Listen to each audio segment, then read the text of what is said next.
సహజమైన అందంతో, అద్భుతమైన నటనతో మంచి గుర్తింపు సంపాదించుకొని సగటు ఇల్లాలి పాత్రలో ఒదిగిపోయి ప్రేక్షకుల మధ్యలో నిలిచిన హీరోయిన్ ఆమని. ఒకప్పుడు హీరోయిన్ గా చాలా మంచి పాత్రలో నటించేది. ప్రస్తుతం అడపాదడపా సినిమాల్లో కనిపిస్తూ అటు బుల్లితెర మీద కూడా సందడి చేస్తోంది. ఈ మధ్య కాలంలో ఎంసీఏ, చావు కబురు చల్లగా, మోస్ట్ ఎలిజిబుల్ బ్యాచులర్ వంటి సినిమాలో నటించింది. బుల్లితెర మీద రియాలిటీ షోకి అప్పుడప్పుడు జడ్జ్ గా కూడా వ్యవహరిస్తూ సీరియల్స్ లో కూడా చేస్తున్నారు. ఆమని తన కెరియర్ లో అప్పుడప్పుడు వ్యక్తిగత విషయాలు పంచుకుంటారు.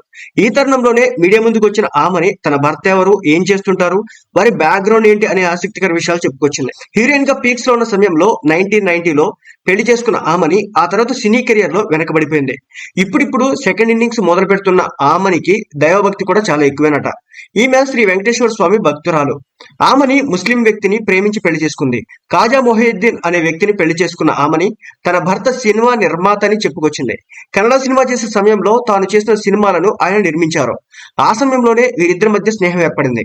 ఆ స్నేహం పెళ్లి వరకు వెళ్ళిందని చెప్పుకొచ్చింది. ఈ దంపతులకు 2 పిల్లలు, వీరిలో ఒక అబ్బాయి, ఒక అమ్మాయి. ప్రస్తుతం తన తల్లితో, పిల్లలతో వేరుగా ఉంటున్నట్లు వివరించారు ఆమని.